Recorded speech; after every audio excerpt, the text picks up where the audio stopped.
자, 자, 227페이지. 227페이지. 지역지구제의 목적이 있는데요. 그냥 쭉 계속 나온다고 보시면 돼요. 쭉. 예. 그러면서 227페이지. 감기가 어제 지나니까 좀 이렇게 떨어질 것 같아요. 상태가 좀 좋아지고 있는데 말 여러 번 않게 좀 도와주세요. 좀 부탁드릴게요. 네. 자, 일단 동그라미 2번이 시험에 16번 나왔던 지문이에요. 어울리지 않는 토지 이용을 규제함으로써 어떤 외부효과? 부의 외부효과를 제거하기 위해서 지역지구제를 지정한다. 일단 이 시험은 전형적으로 이 지문은 너무너무 많이 나온 지문이고, 근데 요거는 이제 지문이 하나가 나와요. 그런데 우리 시험에서 또 정말 또 잘 나오는 게 있어요. 지역지구제 하면. 우리 이제 저번에 그 3월달 첫 수업할 때도 잠깐 했는데, 용도 지역, 용도 지구 관련돼서 시험 문제가 너무 많이 나와. 우리 학교에서. 공법 시간에 배웠죠? 저번 주에 배우셨나요? 용도 지역 저번 주에 안 배우셨나요? 저번 주에 배우셨나요? 그죠. 전에 배웠어요? 앞전에? 앞전이 언제인지 모르겠지만. 자, 우리나라 전국토를 효율적인 토지 이용을 하기 위해서 토지를 구분한다고 그러죠. 구분. 뭘로 구분하냐면요. 용도 지역으로 구분해요. 그래서 도시지역, 관리지역, 농림지역, 자연환경 보전지역 이렇게 구분한다고 그랬어요. 예. 다음, 도시는 시내를 말한다, 농촌을 말한다. 그런 거 아니라고 그랬죠. 사람이 사는 지역이 도시지역이에요. 섬에도 용도지역에 도시지역이 있어요. 섬에도. 그래서 이 도시지역을 또다시 구분하는 거예요. 사람들이 살아가려면 주거도, 상업도, 공장도, 녹지, 공원도 있어야 돼. 이렇게. 주거지역도 다시 구분하죠. 전용, 일반, 준. 전용도 다시 1, 2, 1, 2, 3. 자, 그러면서 이제 심지어 이런 세부적인 내용까지도 공법 시간에 배웠던 내용이 우리 시험에 나와버려요. 1에서 2로 갈수록 점점 커지는 거죠. 예.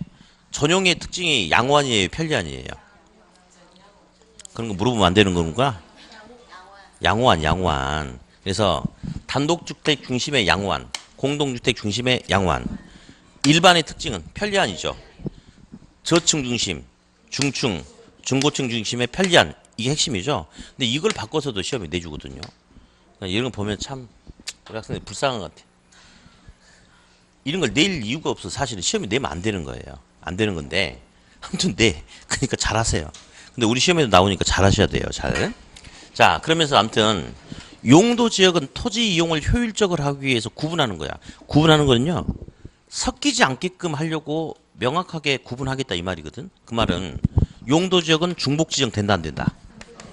시험에 엄청 여러 번 나왔어요. 여러 번. 여러 번. 근데 또 용도 지구가 있어. 용도 지구가. 용도 지구. 여기 산 밑에 저기 보니까요. 옛날 고택들이 많아가지고 역사 문화 지구로 지정을 했대. 보존하려고. 근데 관광객들이 많이 온대. 근데 여기 보니까 산 바로 밑에 여가지고 어떤 산사태 이런 재해 가능성이 있대. 그래서 방제 지구로 또다시 지정해가지고 방제 시설을 설치할 수도 있죠. 따라서 지구는 서로 보완하기 위해서 지정하는 거니까 중복 지정이 된다 안 된다. 중복 지정이 된다. 이 지문 기본적으로 알고 가야 됩니다. 기본적으로. 예. 그래서 아무튼 지역 지구제는요. 크게 두 가지. 지문 하나 나올 때 강조하는 거. 어떤 외부 효과? 부의 외부 효과를 제거하기 위해서 지역 지구제 지정한다. 이거. 그다음에 용도 지역, 그러니까 우리가 흔히 국계법이라고 하죠. 거기에서 나오는 표현들을 가지고 되게 많이 써먹는다는 거. 이렇게 노골적으로 표현하기도 하지만 애둘러서 돌려서 표현하기도 하는데 전에 시험에 나왔던 것은 자연환경 보전지역은 도시지역 중에서 어쩌고 저쩌고 하기 위해서 지정한다. X. 이 말은 결국 자연환경 보전지역은 도시지역 안에 들어가 있다. 이 말이잖아요. 그럼 돼 안 돼? 안 되는 거죠. 아무튼 용도지역은 중복지정 안 되고 용도지구는 중복지정 가능하다. 이게 중요한 겁니다. 네. 자, 됐고 이제 넘어가서 이제 231페이지 제3절 보니까 토지정책이 나와요. 토지정책. 그래서 또 한 장을 넘겨보니 파란색 3번이 있는데 232. 토지 정책의 수단, 얘가 시험에 얘도 밥 먹듯이 나온다고 보면 돼요. 네. 자, 그래서 별표 2개 쳐놓고 양가로 1번, 양가로 2번, 양가로 3번이 있는데, 자, 여기서 양가로 2번은 시험에 나오는데 껍데기야, 껍데기. 토지형 규제 나왔죠? 자, 부의 외부 효과, 비효율적인 토지 이용을 제거하기 위해서 지역지구제와 같은 토지 이용 규제 같은 방법으로 어떻게 한다. 뭐 이런 식으로 그냥 나오는 거야, 그냥. 그러니까 별로 의미 없는 지문이에요. 근데 양가로 1, 3번 묶어놓으세요. 양가로 1, 3번. 자, 직접 개입, 간접 개입이 있는데 정부가 직접 시장의 수요 공급자로서 역할을 하면서 개입하는 게 직접 개입이야. 직접 개입.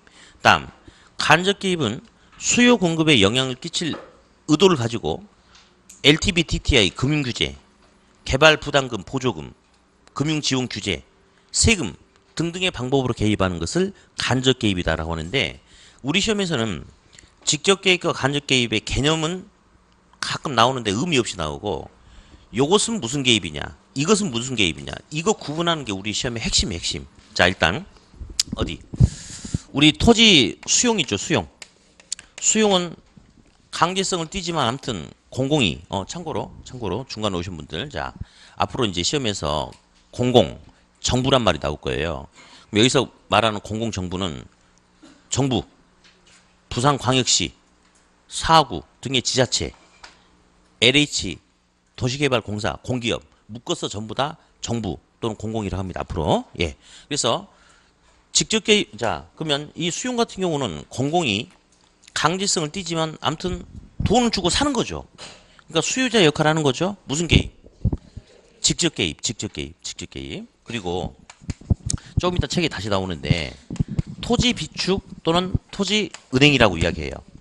얘는 공공이 지금 말고 장래 필요로 하는 토지를 미리 확보한대. 아무튼 돈 주고 사는 거죠. 그러니까 수요자 역할을 하는 거니까 무슨 개입? 직접 개입. 우리 시험에 제일 많이 나오는 게 공공임대주택 공급 있죠? 공공임대주택 공급 같은 경우는 공공이 공급자 역할을 하는 거죠. 무슨 개입? 직접 개입. 가장 많이 나오는 게 얘입니다. 예. 예.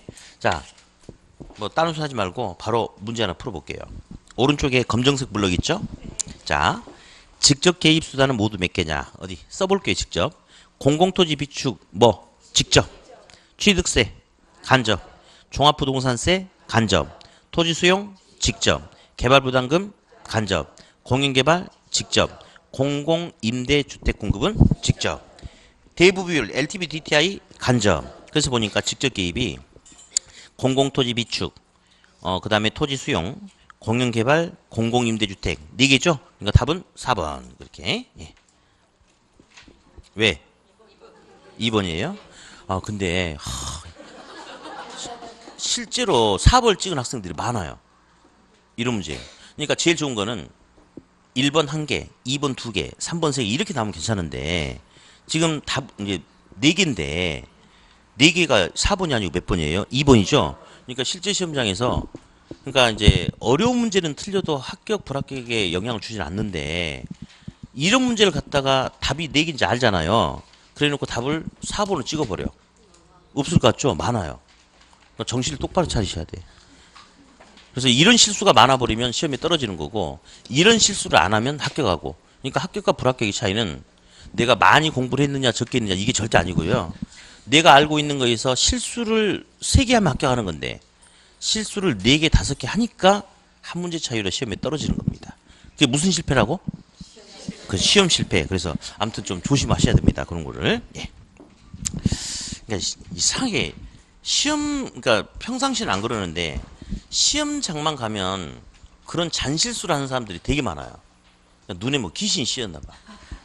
그래서 그런 학생들은 그 시험장 갈 때 십자가 목걸이를 딱 걸고 갔습니다. 그러면 아마 실수를 좀 더 줄일 수도 있을 거야 아마. 예. 자, 토지 공개념 나와요. 한 밑줄 그어봐요. 예. 토지 공개념은 지금 이제 그 뭐 개헌안 발의하고 그때 거기 있는 내용만 거기서 또 지금 나오지만 그 전부터 우리 시험에 계속 나왔는데 일단 옆에다 부증성 써봐. 부증성. 그리고 동그라미 1번에 사회성, 공공성과 사회성 동그라미. 그거 하나 더 쓸게요. 그 옆에 빈 공란에다가 절대적 소유권 인정 X, 상대적 소유권 인정 O 하나 더 쓰세요. 사실은 우리 그 저기 3월달 첫 수업 때 했던 건데요. 다시 또 할게요. 자, 토지는 부증성이라는 더 이상 토지 양이 증가될 수 없는 특징이 있어요.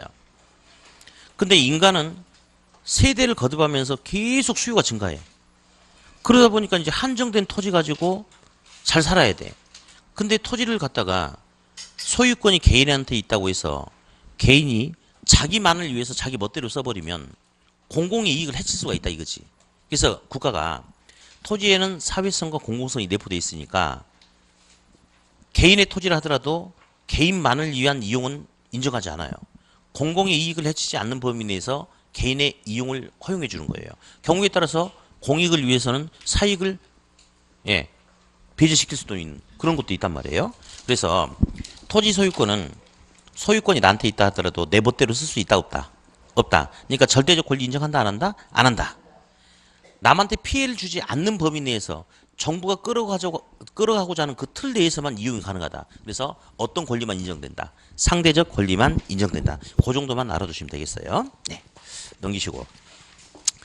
이제 개발이익 환수도 시험에 아주 여러 번 잘 나오는데 별표 같은 거 치지 마세요. 그냥 개념만 나와. 개념만. 그래서 개발함에 있어서 정상 이윤도 있을 텐데 초과 이윤도 있을 수 있겠죠. 그래서 정상 이윤을 초과한 초과 이윤에 대해서는 국가가 그 이익의 일부를 환수할 수 있다. 이 정도 감만. 다음 5번 토지 적성 평가제도. 자, 우리 자녀들도 적성 평가 하잖아요. 얘는 뭐에 적성이 맞는지. 그런 것처럼 토지도 적성 평가를 해요. 왜냐하면 토지 뭐 농지든 임지든 잡종지든 이런 토지를 가진 사람은 무조건 개발하고 싶은 거 아니야. 그쵸? 근데 그 사람들이 하자는 대로 다 해주면 안 되니까 정부가 토지를 평가하겠대. 이 토지는 보니 농업의 적성이 맞는지 개발의 적성이 맞는지 보존의 적성이 맞는지 평가해서 그 용도에 맞게끔 이용할 수 있게끔 하겠대요. 그게 바로 토지 적성 평가 제도다. 이렇게 이제 우리 다음 주 토요일 날 적성 평가 보잖아요. 우리도 학원에서 제1회 적성 평가. 네, 이 학생은 이번 주 보나? 그래요? 네, 하나 1번 문제는 답이 그때 알려줬나? 네, 했어? 1번 문제는 답이 1번, 2번, 3번이 아니에요. 2번 문제도 보니까요. 답이 1번, 2번, 3번이 아닙니다. 잘하세요. 너무 많은 걸 알려준 것 같아. 예. 그래서 이번에 적성평가를 보면 이 학생은 학계론의 적성이 맞는지 민법의 적성이 맞는지 평가해보면 결론은 어떻게 나오겠어요? 아무것도 적성이 안 맞는다고 나올 거예요. 아무것도. 예. 근데 그냥 보는 거예요. 이렇게 저도 한번 보니까 이제 그냥 봐. 점수는 생각하지 말고 그냥 시간 내 문제 읽어본다. 이렇게 생각하시고요. 점수가 한 40점, 45점 나오면 잘 한 걸 거예요, 아마. 예. 아무튼 그렇게 하세요, 그냥. 이렇게. 신경 쓰지 마시고. 다음. 236페이지 토지거래 허가제도. 그 다음에 토지 선매제도가 있죠. 요 표현들이 요즘에 좀 시험에 좀 잘 나오던데. 자, 일단 이거 설명 좀 잠깐 하고 가야 될 것 같아요. 우리 시험에 좀 제법 나와서. 아마 이제 토지거래 허가 같은 경우는 민법 시간에도 뭐 유동적 무효 논리 배우면서 잠깐 좀 들어봤을 것 같고 중개사법 시간에 제대로 아마 배웠을 것 같은데요. 잠깐 볼게요. 토지거래 허가 구역으로 지정을 해.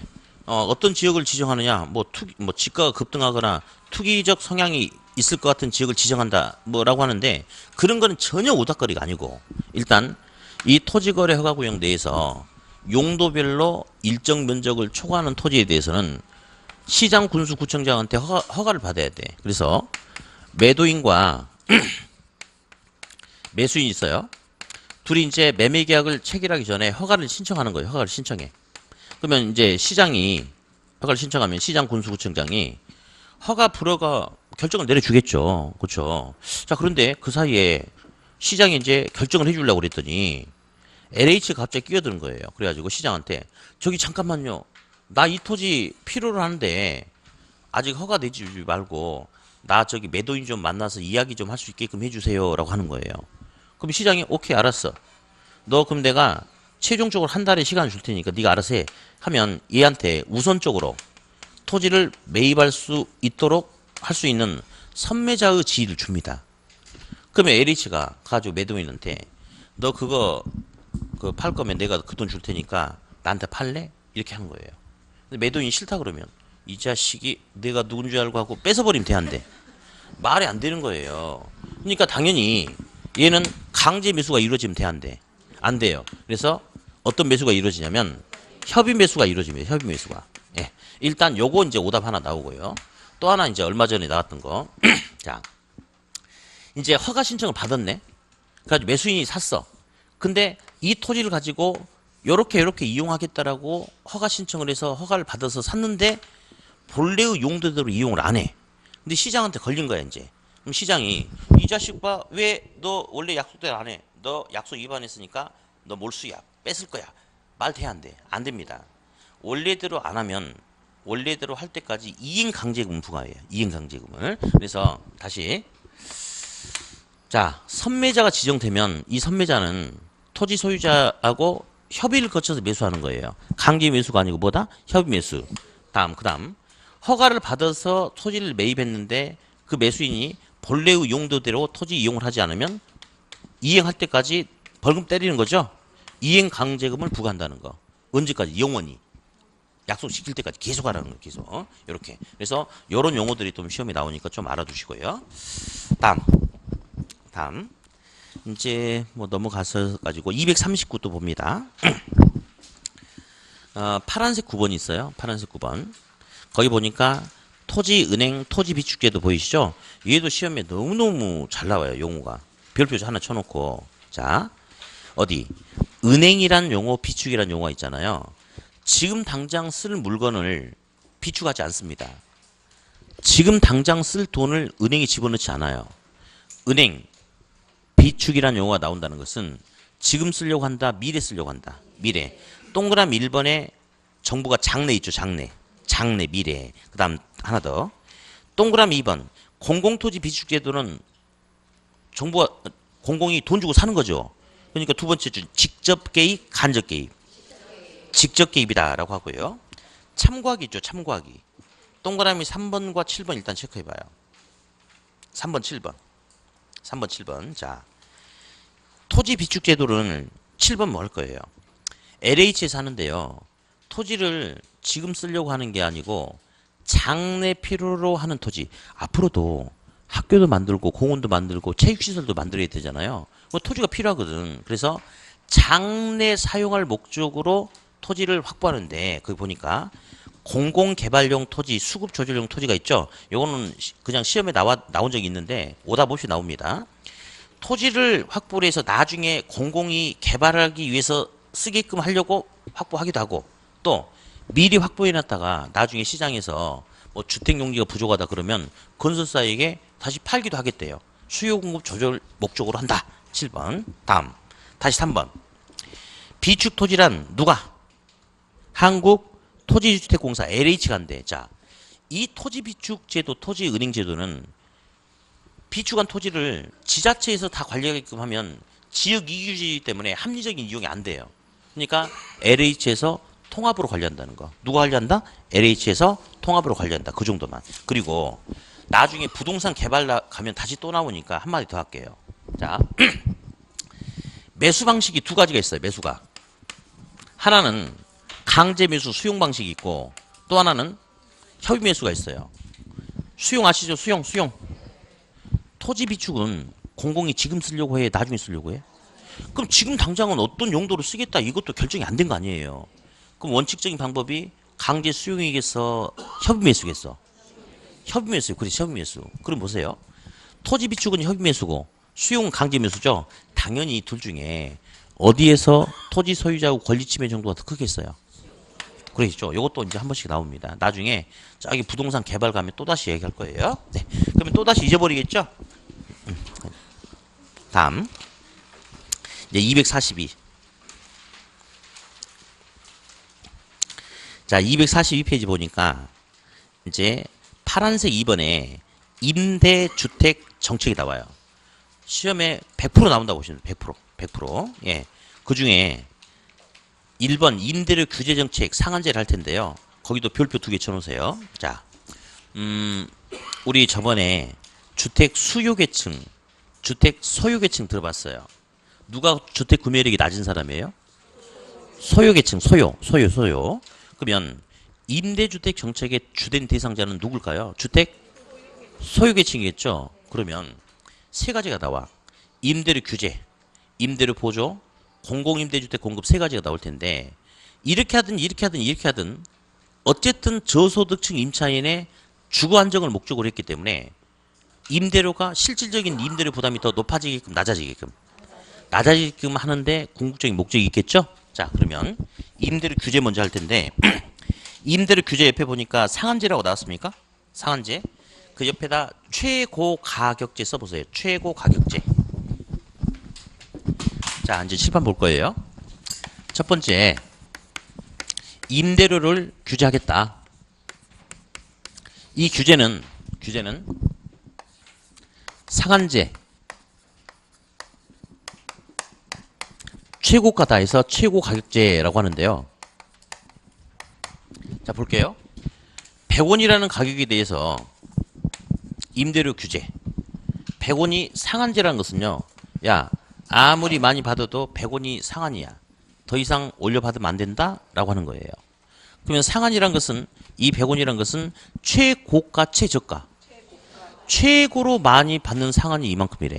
자, 그러면 이런 상한제는 결국은 가격이 너무 오르지 못하게끔 딱 규제를 해버리는 거니까 수요자와 공급자 중에 누구를 보호해주게 한 거죠?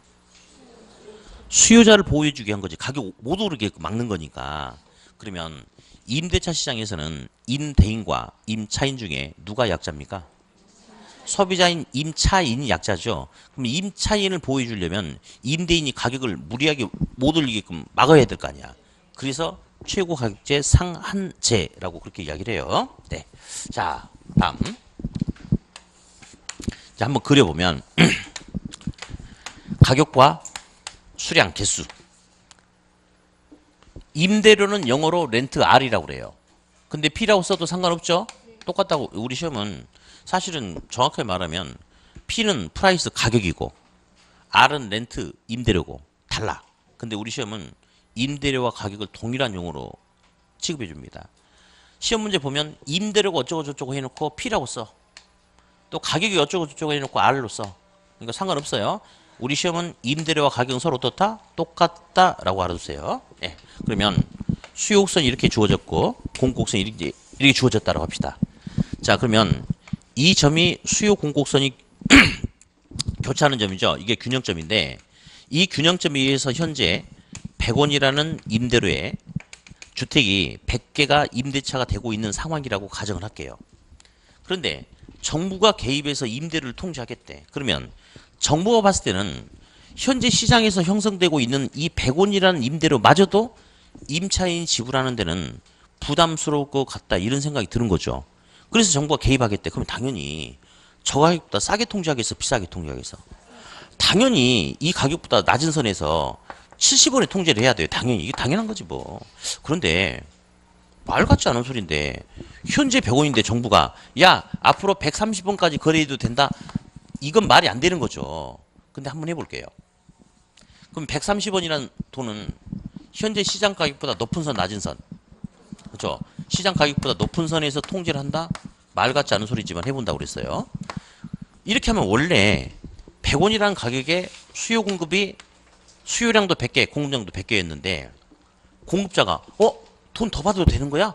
그럼 나 공급량을 100개에서 120개로 증가시킬래? 하고 공급자가 속없이 공급량을 증가시킨대. 소비자가 다 사줄 줄 알고. 그랬는데 소비자는 가격이 비싸면 덜 살려고 하지 않나요? 소비자 같은 경우는 가격이 너무 비싸. 아유, 그러면 수요량을 100개에서 80개로 줄일 수 있죠.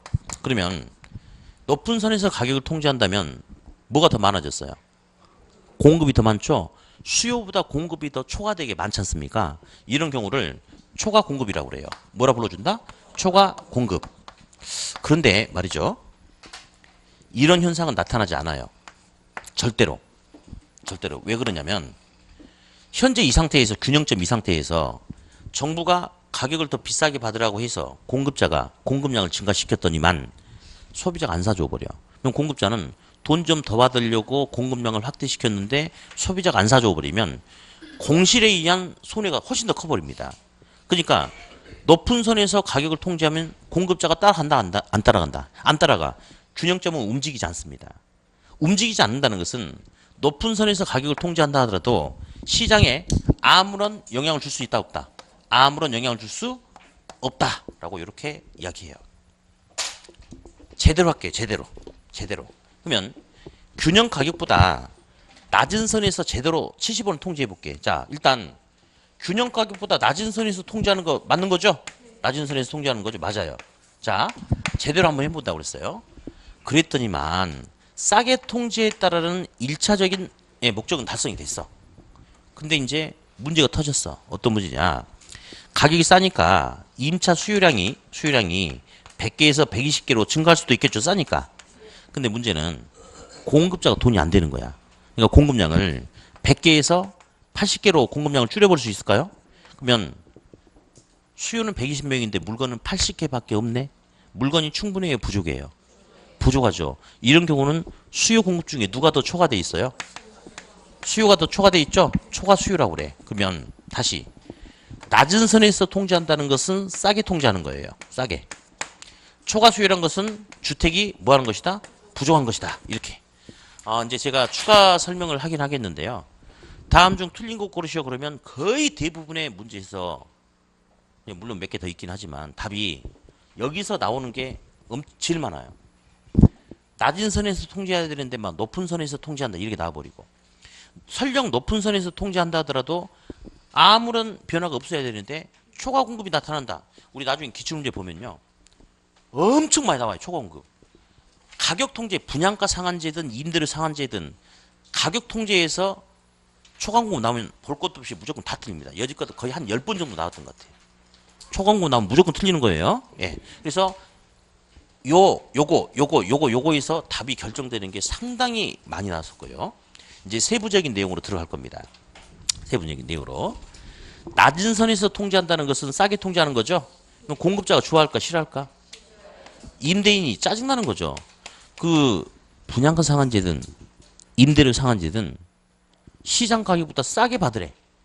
그럼 공급자가 좋아할 리가 없지. 그러면 임대인 입장에서 열받는 정책입니까? 맞아요. 그러면 돈이 안 되니까 공급을 증가시키겠어, 감소시키겠어? 임대인은 공급을 감소시킵니다. 감소. 기존 주택의 용도도 다른 주택으로 용도를 바꿔버리거나 또는 신규 공급 착공량을 줄여서 양적인 공급을 감소시키고 또 지금 돈이 안 되죠. 근데 임차인이 임대인한테 전화해가지고 아저씨 요즘 개나리도 많이 피고 벚꽃도 많이 피고 그랬으니까 벽지 좀 개나리 벽지로 화사하게 좀 바꿔주세요. 그러면 임대인이 뭐라 하겠어요? 너 염장시중에 그럴 거 아니에요. 돈이 안 되니까 적극적인 유지보수 하려고 해? 안 해? 안 해. 방치하니까 질적 수준도 나빠질 수 있겠죠? 그렇죠? 하나 용어 설명 좀 할게요. 이런 용어가 있어요. 주택 폐기량이라는 소리가 있어요. 근데 주택이란 말을 알겠고 폐기? 왜 주택을 폐기시킬까? 좀 오래돼가지고 더 이상 주택으로서 어떤 효용 발휘가 안 되나 보다. 그러니까 철거를 언젠간 해야 되지 않겠어요? 뭐 그 말인가 보네. 자, 그러면 A지역에 주택이 50만 호가 있어요. 50만 채가 있는데 이 A지역에 있는 주택 50만 채는 아파트도 있고 단독도 있고 연립도 있고 기아집도 있고 다양해. 주택 착공 시기도 다 달라. 그래서 매년 통계적으로 보니까 주택은 영원히 존재할 수 있는 건 아니잖아요. 그래서 매년 통계적으로 보니까 1년에 10,000채씩 더 이상 주택으로서 역할을 못한대. 그러니까 10,000채씩 뭐를 해야 돼? 철거를 해야 돼. 그러면 지금 50만 채인데 1년에 10,000채씩 없어진다 이거죠? 지금 50만 채인데 내년에도 똑같이 50만 채가 될 수가 있을까? 있죠? 어떻게 하면? 그렇지. 없어지는 만큼 신규 착공을 계속하면 계속 50만 채가 유지가 되겠죠. 자, 그래서 이제 가끔 이제 이런 질문이 나와요. 신규 공급을 감소시킴으로써 주택 공급을 감소시킨다. 자, 그게 이 말이야. 아니, 이제 볼래요? 아니, 선생님, 신규 공급을 100개씩 하다가 신규 공급을 50개로 줄여도 그럼 결국 50개 늘어나는 거니까 주택 공급이 늘어나는 거 아닙니까? 그게 아니고 주택은 영원히 존재하지 못하고 일정량이 폐기가 되죠. 그러니까 시장에서 계속 50만 채를 유지하려면 폐기되는 주택의 숫자만큼 계속 뭘 해야 돼? 신규 공급을 해야 되는 거거든. 근데 매달 신규 공급을 100개씩 하다가 공급자가 돈이 안 돼서 신규 공급을 50개로 줄이면 결국 시간이 가면 갈수록 그게 누적돼 가지고 나중에 전체적인 주택 공급이 어떻게 되겠어요? 감소하겠죠. 그래서 신규 공급 감소는 주택 공급 감소로 이어지는 거예요. 요게 있기 때문에 자, 다음. 근데 이런 현상은요. 지금 예견됐던 상황이에요. 예견됐던 상황. 왜냐면 싸게 받으라고 하니까 임대인 좋을 리가 없겠죠. 그러니까 당연히 이런 반응이 나와. 대신에 너가 좀 희생을 하더라도 우리 임차인이 좀 행복하게 살아야 되지 않겠느냐. 그래서 이 정책은 임차인의 주거 안정을 목적으로 하는 정책이란 말이에요. 임차인의 주거 부담을 줄여가지고 화나게끔 웃게끔 하려고. 근데 그렇게 될 수 있느냐. 이게 생겨버렸어요. 초과수요 주택 부족 현상이 생긴 거야. 이제 임대료는 외관장으로 싸졌는데 첫 번째, 그럼 주택 구하기 어렵죠. 그러니까 임차인이 이사 가고 싶어도 함부로 이사 갈 수 있다 없다. 예, 임차인의 주거 이동이 제한되죠. 활발해진다 감소한다. 현저하게 감소한다 이겁니다. 또 특히 도심 지역에서는 이제 주택 구하기 힘드니까 주거지가 외곽으로 밀려나가 직장과 주거지가 분리됨에 따라서 출퇴근 시 혼잡도도 높아지고 교통비용 부담도 커지는 그런 문제가 또 생길 수도 있겠죠. 또 자 이제 볼래요? 정부가 70원까지만 받으라고 그랬어요. 상한가. 그럼 이 상태에서 임대료 60원 받으면 돼 안 돼? 뭘 안 돼. 70원 넘지만 말해. 그러면 70원 받든지 69원 받든지 상관없는 거예요. 아무튼 요 범위 내에서만 받으래. 이게 바로 합법적인 가격이에요. 근데 이제 문제가 이 70원이라는 가격에는 공급량이 80개밖에 없어. 소비자는 많은데 주택이 엄청 부족해지죠. 그러면 계약서를 2장 쓰는 거예요. 2장. 1장 그리고 집주인 관리인한테 추가적으로 웃돈을 이만큼 줘야지만이 겨우 집을 구할 수 있답니다. 이 노란색 빗금치 부분은 정상적인 거래가 아니죠. 정부가 봤을 때 하지 말라고 한 거죠.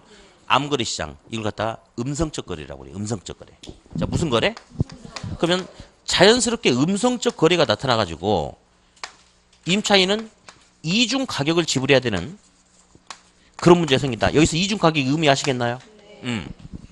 하나, 정상적인 거. 왜? 추가적인 웃돈. 이중 가격을 지불해야 되는 그런 문제가 또 생겨버린대. 그러면 보세요. 그러면 이 정책의 취지는 임대료를 싸게 통제해가지고 임차인의 주거비 부담을 줄여서 임차인의 주거 안정을 목적으로 했는데 아무런 대책 없이 그냥 해버리면 초과수요, 주택 부족 문제 때문에 임차인이 환하게 웃는 게 아니고 이제 근심 걱정이 막 늘어가지고 뭐 주름살이 생겨서 얼굴이 이렇게 되는 효과가 나타나 버리죠. 그러면 정부가 원했던 것과 다른 결과가 나타났죠. 이거 성공했어, 실패했어? 자, 무슨 실패? 그래. 자, 시장이 실패하면 시장 실패. 정부의 정책이 잘못되면 정부 실패. 말귀를 못 알아들으면 시험 실패. 뭐 그런 소리 있었죠. 그렇죠? 이건 시장 실패 아니야. 정부가 잘해보려고 개입했는데 정부의 정책이 오히려 부작용 났죠. 무슨 실패? 정부 실패다라고 그렇게 이야기합니다. 정부 실패. 이렇게. 일단은 여기까지가 시험의 주된 타켓이에요. 그리고 이제 한마디 다시 갈게요. 좀 이따가 이제 분양가 상한제를 다시 배워. 똑같아 얘랑. 자, 임대료 상한제는 임대차 시장에서 저소득층 임차인의 주거비 부담을 완화시켜 주려고 시장 임대료보다 싸게 임대료를 통제하는 것이고, 분양가 상한제 들어봤죠? 분양가 상한제는 분양시장에서 무주택 서민들도 내 집 마련의 꿈 가질 수 있게끔 해야지 사회가 올바르게 가지 않겠습니까? 그래서 돈 없는 무주택 서민들에게 내 집 마련의 기회를 도와주기 위해서 일반 분양가보다 가격을 싸게 주는 게 바로 분양가 상한제야. 그러면 분양가 상한제도 똑같아. 자, 분양가 상한제도 시장 가격보다 높은 선, 낮은 선? 낮은 선에서 싸게 준다 이거지. 다시 소형 주택에만 분양가 상한제를 적용할 경우 소형 주택의 신규 공급은 증가한다. OX. 다시. 분양가 상한제는 임대료 상한제든 분양가 상한제든 얘 봐. 얘 인상 쓰고 있잖아 이렇게. 어? 인상 쓰고 있잖아 지금. 왜 인상 써? 돈 싸게 받으라고 하니까 열받아 인상 쓰고 있는 거 아니에요. 나도 지금 인상 쓰고 싶네 정말. 그러면 다시 소형 주택에 분양가 상한제를 적용할 경우 그러니까 이렇게 하는 거야 지금. 열받은 거야 지금. 그러면 건설사는 소형 주택에 대한 신규 공급은 증가한다 감소한다? 한 번에 지금 두 번 이야기하지 마. 한 번에 끝내게. 당연히 돈이 안 되니까 신규 공급이 감소하겠죠. 그러면 결국 소형 주택의 공급량이 부족해지죠. 그러면 결국 소형 주택의 가격은 어떻게 되겠어? 올라가겠죠. 하나 더. 이중 가격이 나타나. 분양가 상한제도 마찬가지야. 주변 시세는 1,000만 원인데 싸게 공급해. 그러면 그 차익이 나중에 그러니까 분양가 상한제 적용받는 주택 받으면 로또 당첨된다고 하잖아요. 그렇죠? 그러니까 이런 것들이 나타나겠죠. 똑같아. 대신에 우리가 좀 이해해야 될 용어가 하나 있는데요. 시장 가격보다 다시 써볼게요. 낮은 가격, 낮은 선이라는 용어하고 지금 시장 가격이 100원이에요. 그러면 100원보다 낮은 선이라는 것은 100원보다 싼 거 말해. 뭐 90원, 뭐 95원, 80원 이렇게. 근데 시장 가격 이하 가격이란 것은 기존 가격도 포함되는 거죠. 근데 주로 이렇게 나오는데 이렇게 나오게 돼요. 근데 우리 이제 둘은 똑같다고 생각하시는데 제가 설명 좀 잠깐 할게요. 이제 예를 들어서 아파트를 선부장을 하는 거야. 그러면 완공될 때까지 거의 한 2년 반, 3년 가까이 걸리잖아요. 그러면 현재 아파트 주변 시세가 평당 1,000이거든. 근데 시행사 입장에서는 분양가 산정할 때 통상 1,000만 원보다 비싸게 잡죠. 뭐 1,100, 1,150 이런 식으로. 왜냐면 지금 현재 시세가 평당 1,000이야. 근데 내가 짓는 아파트는 지금 나오는 게 아니고 앞으로 2년 반, 3년 후에 나와. 그러면 그때 이 지역의 아파트가 오르지 않겠느냐. 그걸 가정해서 높여 잡거든. 그러면 그런 상태에서 그러니까 평당 1,200을 잡은 거야. 시세는 1,000인데. 그렇게 할 수 있겠죠.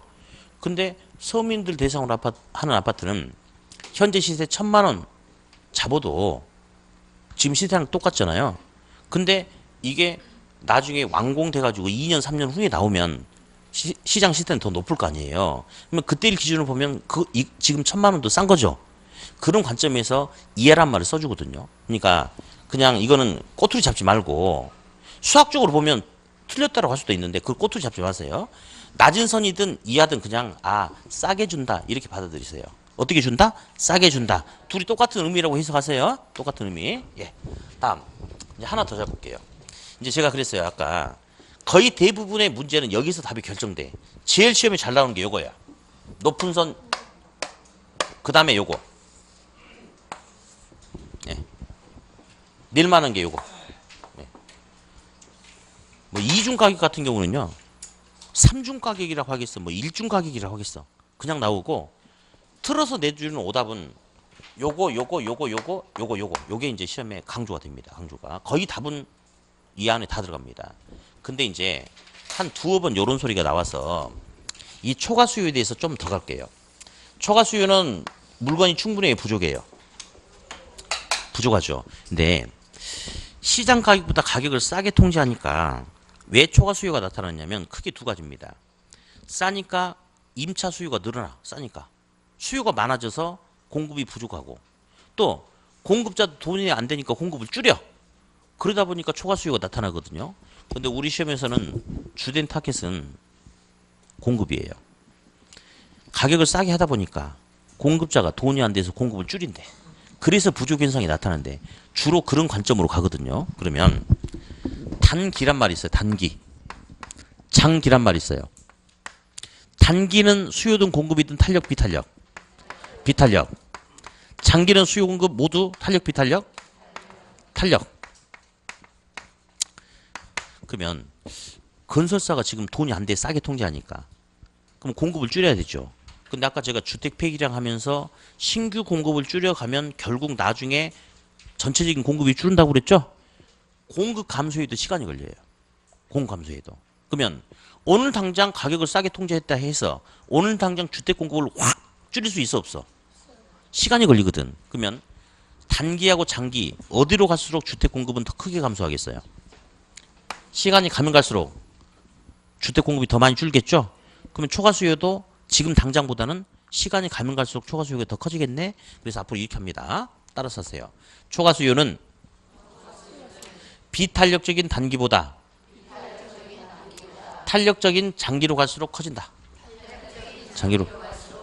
다시 초과 수요는 비탄력적인 단기보다 탄력적인 장기로 갈수록 커진다.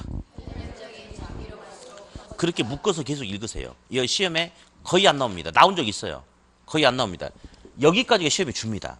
그러니까 저번 순환 때 이거 안 한 거예요. 그러니까 여러분들 이제 수업하다가 저번 순환 때도 하고 이번 순환 때도 계속하고 다음 순환 때도 한다. 시험에 자주 나오는 거예요. 근데 한번 건너뛴다. 아, 얘는 자주 나오는 건 아니구나. 나오긴 나오지만 그렇게 이해를 하셔야 돼요. 예. 그리고 이제 이거를 집에서도 그려서 하려고 하지 마. 그려서 하면 자, 일단 한번 그려보면 수요든 공급이든 수평에 가까우면 완만하면 탄력적, 수직에 가까우면 비탄력적이죠. 만약에 수요곡선이 공곡선이 이렇게 있어요. 이거하고 파란색하고 누가 더 비탄력적이죠?